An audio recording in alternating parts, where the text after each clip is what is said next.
My YouTube channel. आज मैं आपको रिलेशंस के पिछले वीडियोस में रिफ्लेक्सिव रिलेशन, सिमेट्रिक रिलेशन और ट्रांजिटिव रिलेशन बताए थे। आज मैं इनका एक क्विक रिवीजन करवाऊंगी 5 मिनट में, तो हर पॉइंट ध्यान से सुनना और हो सके तो पिछली वीडियोस को ज़रूर देखना।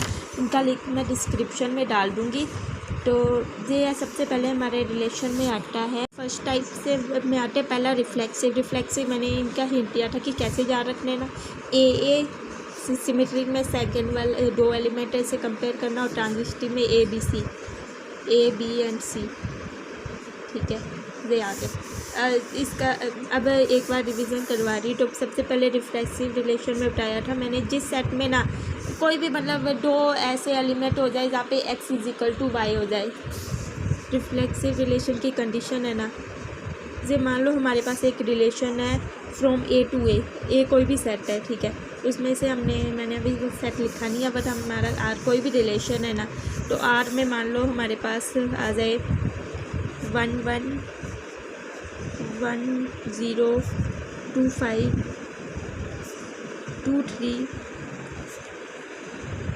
3 1 एलिमेंट्स। मान लो आर हमने एक रिलेशन नया ए टू ए अभी सेट लिखा नहीं है, बट आर मान लो एक रिलेशन है और उसमें जो सारे सेट्स हमने एक रिलेशन ए टू ए एक रिलेशन आर बना दिया। अभी मैंने ए सेट लिखा नहीं है और इसके अंदर ये सारे एलिमेंट्स हैं, ठीक है।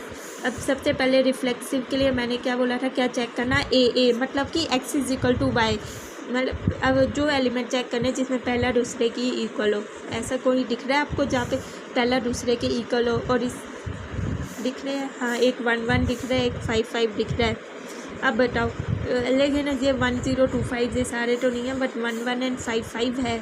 अब बताओ क्या ये रिफ्लेक्सिव रिलेशन है? मैंने इनकी कंडीशन सबकी बोली थी कि ये पॉइंट ध्यान से देखना। अगर रिफ्लेक्सिव के लिए अगर किसी भी सेट में ना कोई भी x = y कोई भी मिल जाए ना, तो हम उसे रिफ्लेक्सिव रिलेशन मानेंगे, मतलब कि ये रिफ्लेक्सिव है, इट इज़ रिफ्लेक्सिव।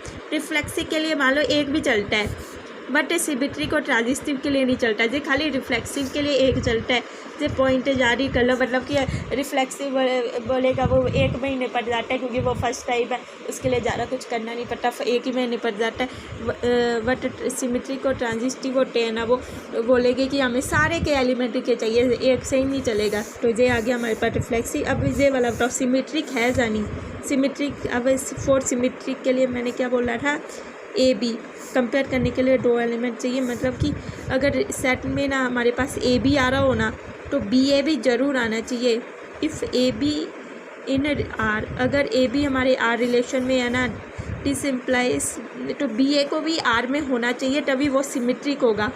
मतलब कि अगर देख लो 1 0 है तो सेट में 0 1 भी होना चाहिए, 2 5 है तो 5 2 भी होना चाहिए, 2 3 है तो 3 2 भी होना चाहिए। अब इसके लिए ज़रूरी है कि ये सारे के ऐसे पेयर बन जाए। रिफ्लेक्सिव में सिर्फ एक चल जाता था, बट सिमेट्रिक बोलेगा कि मुझे एक से ही नहीं चलेगा, मुझे सारे के ऐसे पेयर चाहिए।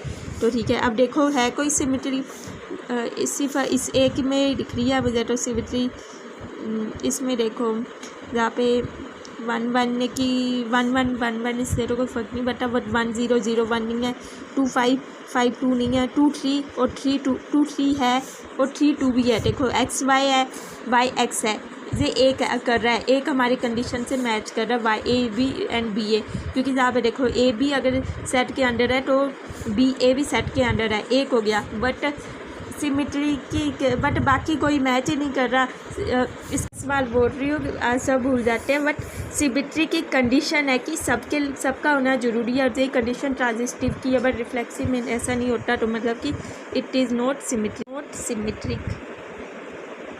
अब वैसे ही ट्रांजिटिव में आ जाओ। और ट्रांजिटिव के लिए बोला था ए बी एंड सी। ये थोड़ा सा कंफ्यूजिंग होता है, बट इजी होता है। बी सी इन आर, सब मतलब कि अगर A B and B C हमारे आर में हो। ट्रांजिटिव के लिए हमें 3 एलिमेंट चाहिए, मतलब कि अगर ए बी और बी सी लास्ट और पहले वाला कोई इक्वल ऐसा कोई चीज़ आपको मिल रही है ना, ऐसा कोई सेट्स के पेयर्स आपको मिल रहे हो ना, तो तभी चेक कर सकते हैं हम ट्रांजिटिव। पहले देखो ए बी और बी सी वाले कोई मिल रहे हैं हमें, मतलब जिसका लास्ट और पहला इक्वल हो, लास्ट पहला इसका 1 है, ये वाला कर रहे हैं, ये वाले ठीक है। तो इस वाले में देख लो ए बी बी सी, अगर ए बी बी सी हमारे सेट में है ना, तो इसका मतलब ए और सी को भी हमें सेट में होना चाहिए। सो इन आर फॉर ट्रांजिस्टिव, अगर ये आर में होंगे ना तभी हमारा रिलेशन ट्रांजिस्टिव होगा, और सभी के ऐसे पेयर होना ज़रूरी है ट्रांजिस्टिव के लिए भी।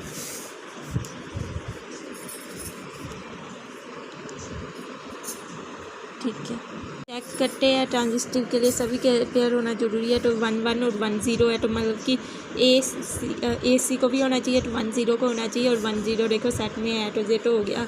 अब देखो लास्ट और पहले वाला कोई ऐसे मिल रहा है आपको, हाँ इसमें भी लग सकती है, जिस जहाँ पे कहीं आपको लास्ट और पहला इक्वल दिख जाए ना, तो उसमें वो कंडीशन पुट करके देख लो।